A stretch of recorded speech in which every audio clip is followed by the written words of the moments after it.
Buenos días, mis hermanos, que el Señor me los bendiga. Es un gozo para mí compartir esta enseñanza del Señor hoy día, domingo, de la iglesia Getsemaní en Elmhurst, Queens.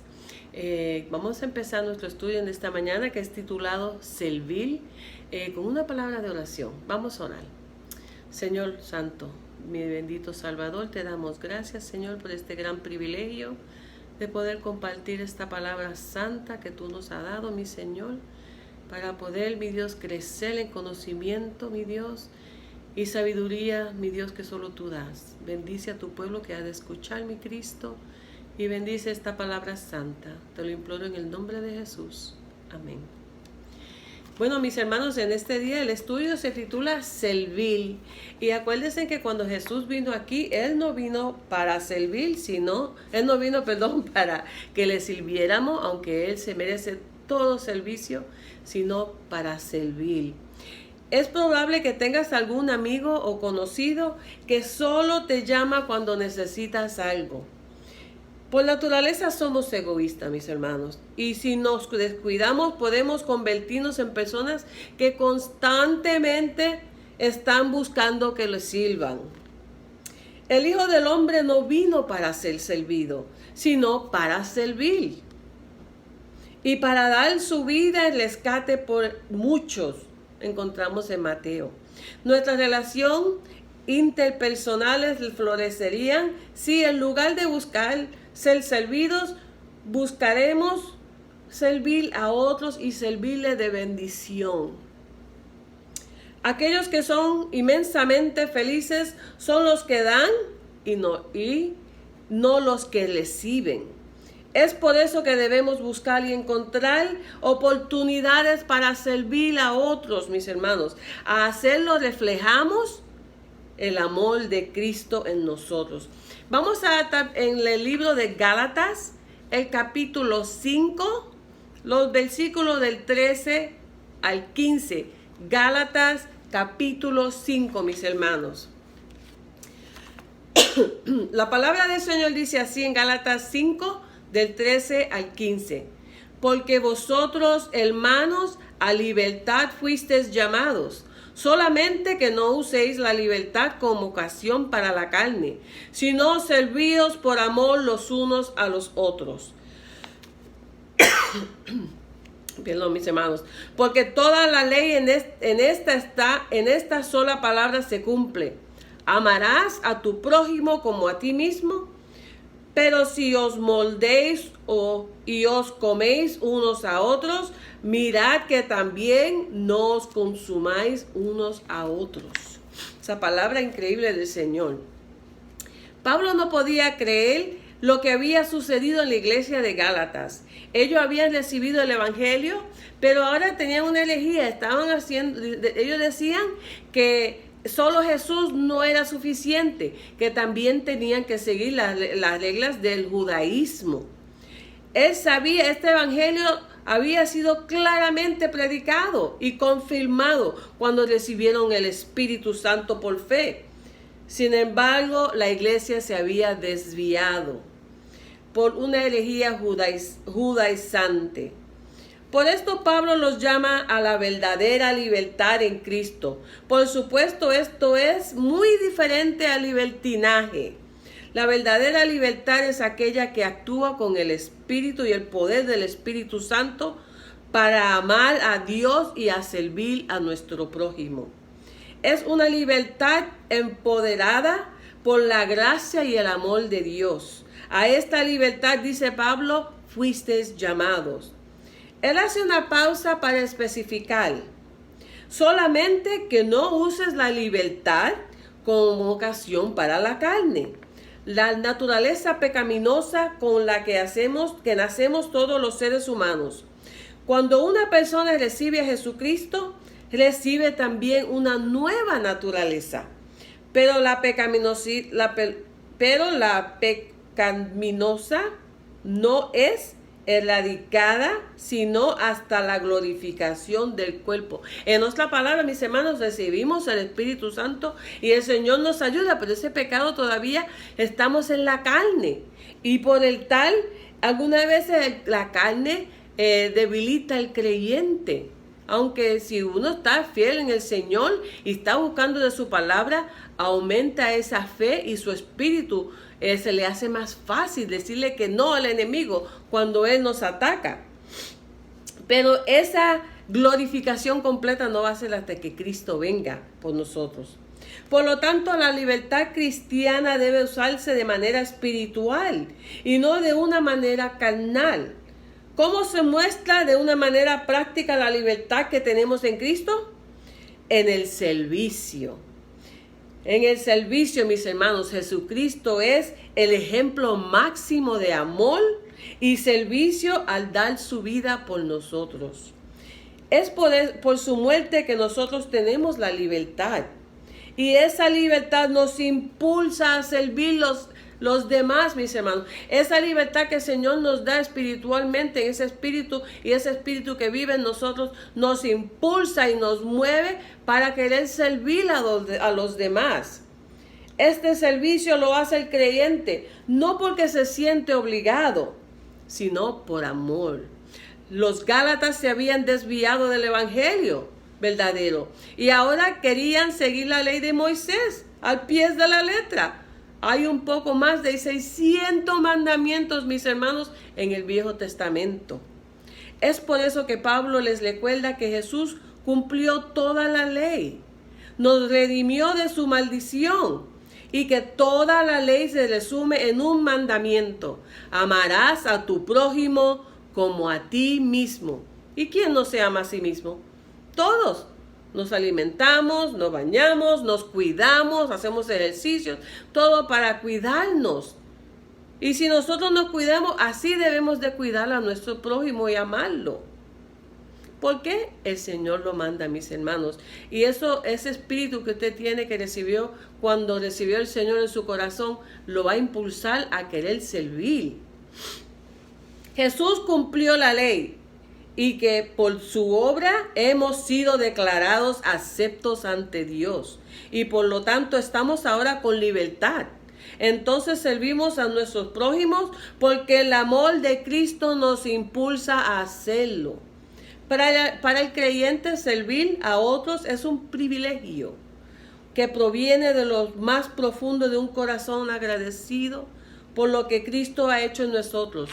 Cuando usted se entrega al Señor y agradece todo lo que el Señor hace por usted, cuánto el Señor hace por cada uno de sus hijos, y ese agradecimiento tiene que mostrarse, tiene que salir de uno. ¿Y cómo lo hacemos? En servicio a otros. La libertad forma parte intrínseca del llamamiento cristiano a la salvación. No se debe convertir en licencia, en una licencia para hacer lo que el bien nos parezca. Ya soy salvo, mañana el Señor me perdona, déjame hacer lo que me da la gana. No, al revés. No debe ser licencia, tiene que ser como una oportunidad que la carne tiene de satisfacer sus deseos. No, mis hermanos, eso no debe ser. El amor es el guardián de la libertad cristiana y el Espíritu Santo es el guía que guía ese amor. Vamos a leer en Gálatas capítulo 6, los versículos del 1 al 5. Y la palabra del Señor dice así: hermanos, si alguno fuere sorprendido en alguna falta, vosotros que sois espirituales, restaurarle con espíritu de mansedumbre, considerándote a ti mismo, no sea que tú también seas tentado. Sobrellevar los unos las cargas de los otros y cumplir así la ley de Cristo, porque el que se cree ser algo, no siendo nada, a sí mismo se engaña. Así que cada uno someta a prueba su propia obra, y entonces tendrá motivo de gloriarse solo respeto de sí mismo y no en otro, porque cada uno llevará su propia carga. Aquí una iglesia espiritual es aquella cuyos miembros se preocupan por el bienestar espiritual de los demás. Esto no quiere decir que debemos funcionar como especie de policía espiritual, A nosotros nos debe importar la vida espiritual de los demás creyentes, mis hermanos, de la iglesia, de nuestros pastores. Tenemos que preocuparnos no de que van a fallar, sino de que aquellos que están alejados, y no ser que, bueno, como una policía, como dice aquí, que fue una policía espiritual. No, aquel está haciendo aquel está, y como un juez, porque no estamos para juzgar, pero sino para ayudar al hermano que está desviado un poco, está desviado espiritualmente, en su vida espiritual. Dice, no debemos de estar buscando las faltas de los demás para poder engañarlo constantemente. No, al revés. Orar por ellos, ayudarlo con palabras, pero tiene que ser algo que uno lo haga con mucho amor, mis hermanos, mucho amor. En estos versículos el apóstol Pablo está enseñando la importancia de ayudarnos espiritualmente entre los hermanos.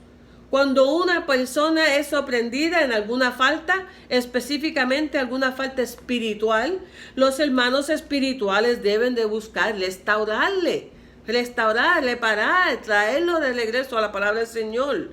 Fíjate bien cómo no dice, vosotros que sois espirituales, condenarles. No, dice restaurarles. El propósito debe ser la restauración de la persona quebrantada por el pecado, porque el pecado quebranta, mis hermanos. Esta labor se hace con mucho cuidado, con gentileza y con mansedumbre. Es muy fácil caer en orgullo cuando estamos ayudando a otra persona que tiene una necesidad espiritual. Pero cuando ayudamos a nuestro hermano con sus cargas espirituales, mis hermanos, estamos cumpliendo la ley de Cristo. Esta es la ley del amor. Así que ayudar a nuestro hermano con sus cargas espirituales es mostrar el amor de Jesucristo. Demostramos nuestra alianza con Jesús cuando por su gracia y para su gloria lo imitamos a Él. Cuando ayudamos a nuestros hermanos que están decaídos espiritualmente, que están por falta de fe, que están tristes o que están pasando por alguna prueba, mis hermanos, que necesitan nuestra ayuda para fortalecernos a través de nuestra palabra, de nuestra oración y nuestra guía espiritual, que el Señor nos da eso, mis hermanos, a través de su Espíritu Santo. Pues dice la palabra del Señor, para esto fuisteis llamados. Porque también Cristo padeció por nosotros, dejándonos ejemplo para que sigáis sus pisadas. Pablo nos advierte sobre aquella persona que piensa ser espiritual, pero no sigue la ley del amor y la ley de Cristo. Una persona así está vanagloriándose. Podrá pensar que es muy espiritual, pero no lo demuestra. Su fe está muerta.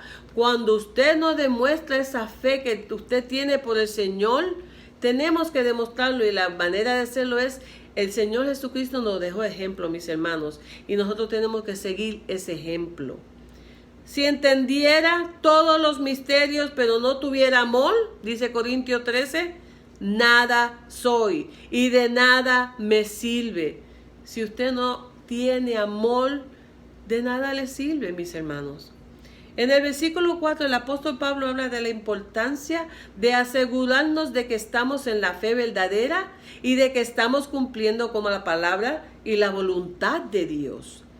¿Cómo podemos someter a prueba nuestras obras? Por la palabra de Dios. Cualquier cosa que sea contrario a lo que dice la Biblia no es más que un trapo de inmundicia. Si la Biblia no lo dice, mis hermanos, no lo podemos creer. Todo lo que la palabra del Señor es verdad. Algún día estaremos delante de la presencia del Señor. Él pondrá a prueba nuestras obras en su tribunal. Pablo afirma, de manera que cada uno de nosotros dará cuenta de sí.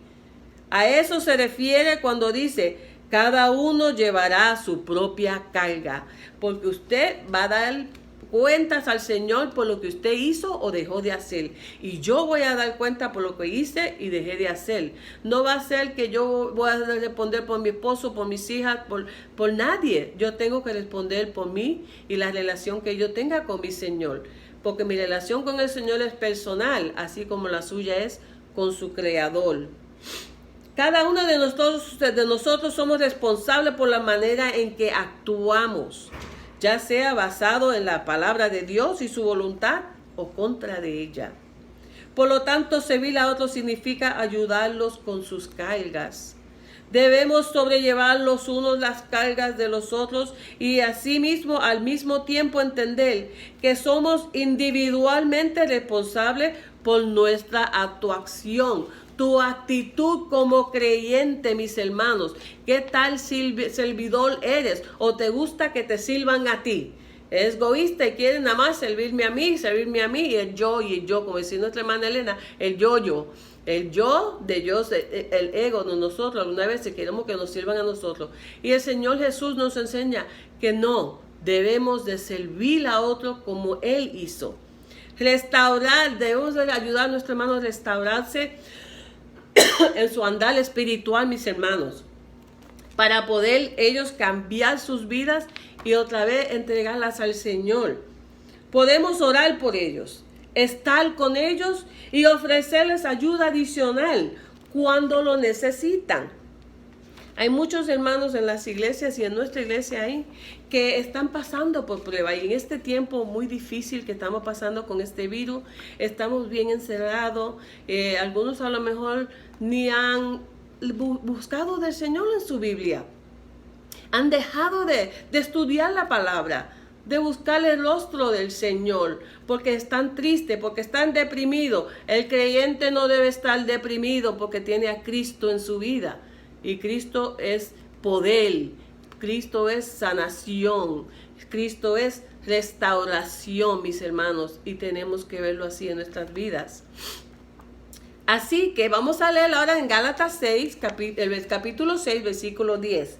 Así que según tengamos oportunidad, dice la palabra del Señor, según tenga usted oportunidad, hagamos bien a todos, y mayormente a los de la familia de la fe. Y aquí él está hablando a los creyentes, a los de la iglesia. Hacer bien cuando tenga siempre oportunidad, y siempre hay oportunidad para hacer el bien. En el mundo natural encontramos leyes. Hay leyes espirituales. Una de ellas es la ley de la siembra y de la cosecha. Unos versículos antes Pablo escribió: no os engañéis, Dios no puede ser burlados, pues todo lo que el hombre siembre, esto también segará. Cuando una persona siembra para naturaleza pecaminosa, cosechará de acuerdo con lo que sembró. Pero el que siembra para el espíritu recibirá cosecha espiritual. La pregunta, por supuesto, que nos hacemos es: ¿y cómo puedo sembrar para el espíritu? Una manera en la que sembramos para el espíritu es cuando hacemos el bien. Muchas personas se jactan de que son buenas personas. Incluso hay multimillonarios que dan su dinero para buenas obras. El mundo los aplaude y celebra. Pero aquella persona que busca hacer el bien de manera espiritual lo hace sin cansarse, porque entiende que la siega será a su tiempo. Es fácil desmayar al buscar hacer el bien. Nos desalentamos cuando aquella persona a la que hemos dedicado tiempo y oración y se alejan del Señor. Y eso alguna vez se desanima. Yo sé que se desanima, pero no debemos, porque nosotros somos lo que el Señor usa. Él nos usa para llegar a estos hermanos. Y si ellos no escuchan, nosotros seguimos al otro hermano que necesita también. Nosotros no somos los que hacemos el cambio, es Cristo, es el Espíritu Santo. Todo trabajo espiritual tiene valor espiritual y eterno delante de Dios. Acuérdense de esto: todo trabajo que usted hace espiritual, que hace por su hermano, que hace por su iglesia, mis hermanos, eso lo lleva a la eternidad, eso llega hasta Cristo. Nuestra labor no es transformar el mundo o a otras por nuestras fuerzas, sino más bien administrar la gracia dada a través del Espíritu Santo a cada uno de nosotros. Gracia y el amor y el perdón de Jesucristo a través del Evangelio. El cristiano pertenece a una familia de la fe. Al recibir a Jesucristo, mis hermanos, somos agregados a su cuerpo. Ya estamos en una familia, en el Señor. Esa familia se convierte en una prioridad en nuestra vida. Eso es prioridad en nuestra vida, la iglesia, nuestra familia espiritual. Por eso nos reunimos como iglesia, cantamos juntos, aprendemos juntos y nos ayudamos los unos a los otros. La familia de la fe. El creyente debe ser sal y luz, un testimonio de poder transformador de Cristo en medio de una sociedad que está alejada del Señor. Por lo tanto, usa toda oportunidad para servir. Mira a tu alrededor y encuentra a aquellos que necesitan ayuda, tanto espiritual como material. Tú eres uno de los instrumentos que Dios usa para mostrar su poder en el mundo, para mostrar su amor y su gracia. Aquí el apóstol nos dirige de nuevo a llevar mutuamente las cargas, pero en el caso concreto de dar para sostener la obra de Cristo, para ayudar que esa obra siga, mis hermanos. Que la iglesia, aunque la puerta esté cerrada, no quiere decir que la obra quede estancada, no. En estos tiempos estamos en verdad, mis hermanos, encerrados porque este virus ha hecho mucho daño y la iglesia no pudimos reunirnos.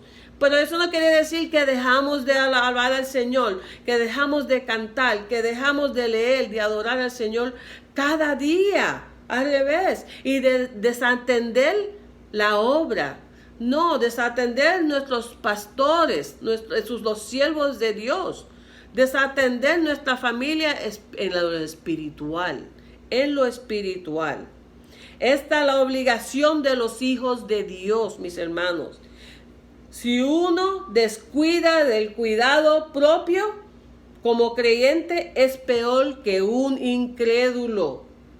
Cuando uno descuida de su vida espiritual, cuando uno deja de hacer las cosas que el Señor espera, porque Él dejó testimonio, Él dejó ejemplo de amor, de gracia, de sacrificio y de servicio.